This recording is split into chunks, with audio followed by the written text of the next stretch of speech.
Bref, j'ai redessiné mon personnage. Bon, installez-vous, et bon visionnage.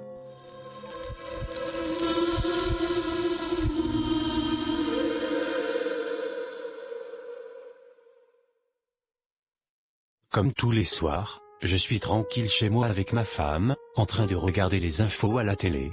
Comme d'habitude, rien de très spécial. Mais, un moment, le présentateur raconte que les câbles du central électrique ont été rongés. Je me suis dit qu'il n'y avait rien d'intéressant, mais, ce qui perturbait les chercheurs, était que le câble à l'épaisseur énorme a été carrément rongé en deux, et les traces examinées ont révélé que ça serait un lapin qui l'aurait fait.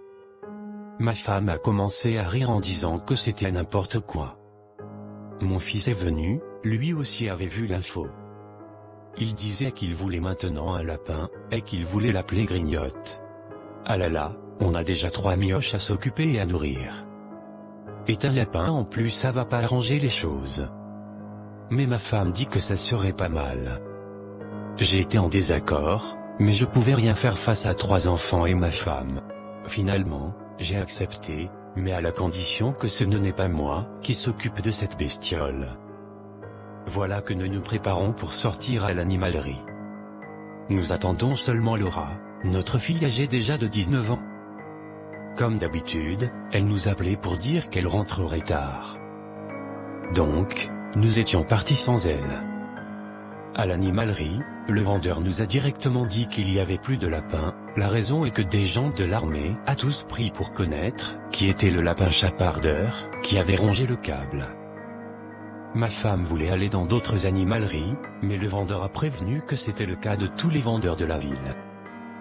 Tout le monde était triste, comparé à moi, qui était soulagé. Nous rentrons à la maison et notre fille cria surprise. Elle avait un lapin entre les bras. Les enfants se sont jetés dessus. Je lui ai demandé où avait-elle trouvé. Elle répondit qu'elle au bord de la route tout affamée. Ma femme m'a pris soigneusement pour aller lui faire un bain. Je soupirai, puis je m'allongeai sur la fauteuil pour regarder la télé. Le lendemain, j'ai entendu ma femme crier sur les enfants, je suis descendu et je demandais pourquoi tout ce bruit. Elle dit que le frigo est désormais vide, et que les enfants sont les seuls coupables. Un des enfants qui s'appelle Bastien nous a dit que ça pourrait être le lapin. Nous avons rigolé et nous disons que ça serait impossible, qu'un lapin pourrait manger tout ça. Mais à ce moment-là, un bruit de casserole se fit entendre. Nous allons voir, et c'était Grignotte qui était en train de manger les casseroles. Je pris une boîte, et je l'enfermai à l'intérieur.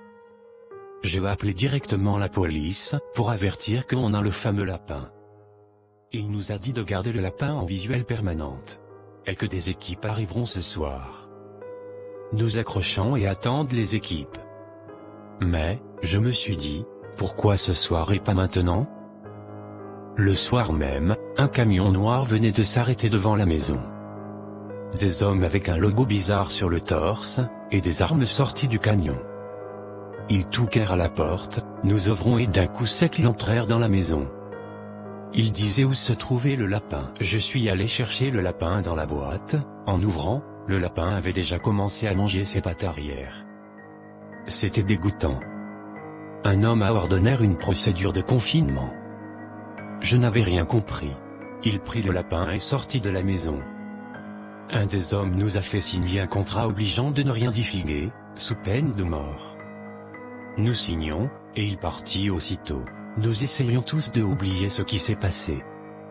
Mais une seule question restera jusqu'à ma tombe. De quoi d'autre nous cache-t-il de ce monde? Merci d'avoir regardé mon histoire. Si vous voulez, vous pouvez vous abonner, et je vous dis Joyeuse Pâques.